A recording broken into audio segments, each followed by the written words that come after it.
Hi there, my name is Amit Bhatia, and today in this video we are going to study about the water transport system. Now this video has been divided into two parts, so we are going to discuss the part 1 in this video, which will comprise of a basic overview about the water transport system, important concepts of cruise ships, ferries, hovercrafts and boats, and we'll go through the important terms that are being used in water transportation system.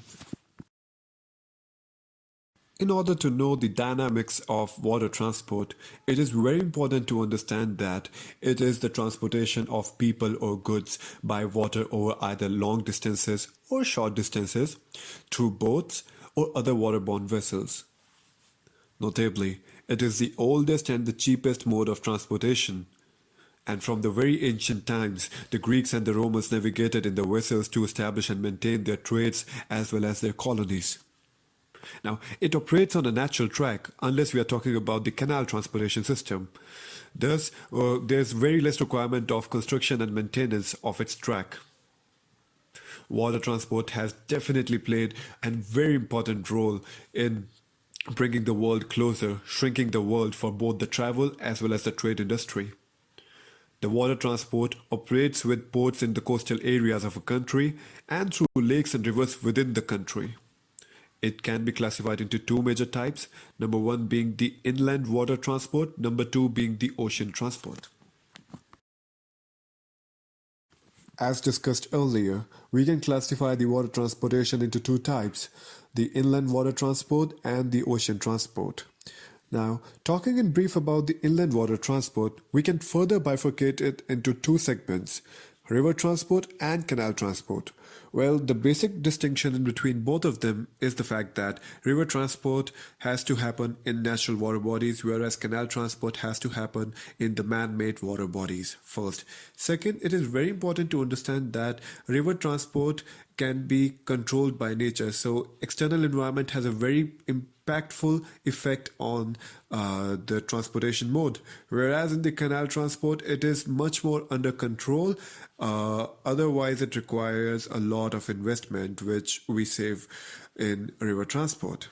On the contrary, talking about the ocean transport, first talking about the coastal transport as a segment of it, well, yet again, it is cheaper, flexible and economic form of water transport, and it requires the movement of passengers or cargoes from one port to another within a country. Whereas if we talk about overseas transport in comparison to the coastal transport, herein the passengers or the goods are being transferred from one point to another point, usually crossing a major sea or an ocean for the purpose of transportation.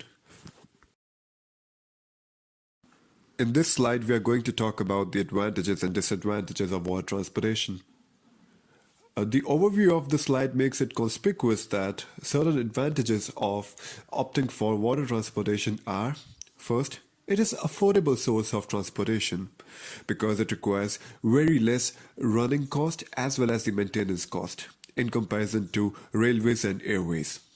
Second, it is perfectly suitable for long journeys where you want to enjoy the scenic views, and if one is planning for crossing the Atlantic, there is none better source of entertainment than to go opt for a cruise liner or an ocean liner that comes under water transportation. Third, it has got huge capacity. It can carry a lot of people at a time, which a lot of other sources of transportation cannot. For example, the largest cruise in the world, the Symphonies of the Sea, it can carry around 5,500 passengers at a time. So these are some of the advantages of water transportation. On the contrary, there are certain limitations as well. First of all, slow speed. The maximum speed of the biggest cruise ship in the world is just 41 kilometers per hour. So it takes a lot of time for water transportation usually to travel from point A to point B. Second, it is risky. Now, everybody amongst us must be knowing about Titanic and the risk that it involved, being called the unsinkable at that time. So, a risk factor is always involved in water transportation. And third is seasonality. Now, here in India itself, we've got like a lot of rivers which dry up during certain seasons. So, there's no source of water transportation possible during those times. So, seasonality plays an equally important role as well. So these were certain advantages and disadvantages of water transportation. Now, being a tourism professional, it is extremely important that we understand the difference between an ocean liner and a cruise ship. Both of these terms, for a layman, will be used in place of each other, whereas in reality, they are far totally different. If we talk about ocean liners at the very first place, I mean, these are specific ships that are designed to transport the passengers from point A to point B. For example, if I wanted to cross the Atlantic Ocean from Europe to go to USA, America, so I would be requiring an ocean liner back down in the earlier 20th century. So, ocean liners will go from point A to point B, usually will cross large masses of water, especially the oceans, and they were a very important source of transportation.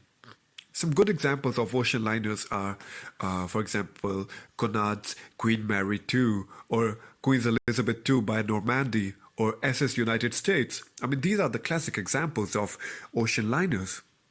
Now, what makes them different from cruise ships and why we needed cruise ships when we had these ocean liners working perfectly? With the advent of the jet technology, and now the airplanes can take the people from Europe to America to cross the transatlantic distances within a very short span of time and in more comfortable manner. So the need of ocean liners got declined. So the makers thought about this like, how about we reduce the speed, because speed would not be an issue. We are not going to compete with the aviation industry in that segment. So what we can do is like to provide the tourists or the travelers with this opportunity to enjoy and relax their vacation, going at a very nice little place. And whichever port we are going to cross, we can provide them with an option of having a day tour. So this entire concept got originated, and this is the ship that are being constructed for this specific purpose are called the cruise ships. Talking about ferries, ferries are a certain kind of boats or ships that are usually prevalent in the smaller water bodies, which are usually the rivers or creeks. Now, they form a very important part of the public transportation system, as a matter of fact that they offer the transit facilities to commuters as well as travelers. And one major highlight of ferries is the fact that the cost of operations, the operational cost, as well as the capital cost is very less in comparison to the other major forms of water transport.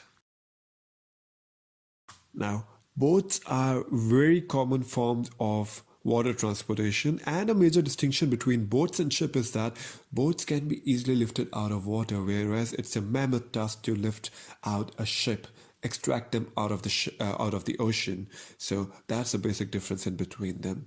Now we can classify boats into three major segments: the human powered ones, which require the use of rafts. Second could be the sailboats, which require the use of sails. And third could be motorboats, which require the use of engines so as to navigate in the water bodies. Hovercrafts have to be one of the most unique form of water transportation, and they are so distinct because of the fact that one part of it looks like a boat, second looks like an aeroplane, and third looks like a helicopter. So it's an amalgamation of a lot of vital elements of transportations across all the four formats, and one can label a hovercraft as amphibious. Why amphibious? Because it can operate both on land as well as on water surface. So the major purpose of it is for the military, so as to have multi-terrain operations, but it is also being very popular amongst the tourists who want to have an experience of one of its kind and to have this magical moments both on the land at the same time entering the water bodies. There's a plethora of terms that can be used to describe the concepts of water transport. Few important ones being like bank, barge, berth, cargo, channel, fleeting, port, tow, inland waterways, ocean liners, hovercrafts, and then there's the list of all those important terms used in water transport in the link that is given at the end of the slide. So one can have a look at the same in order to have a much more diverse view.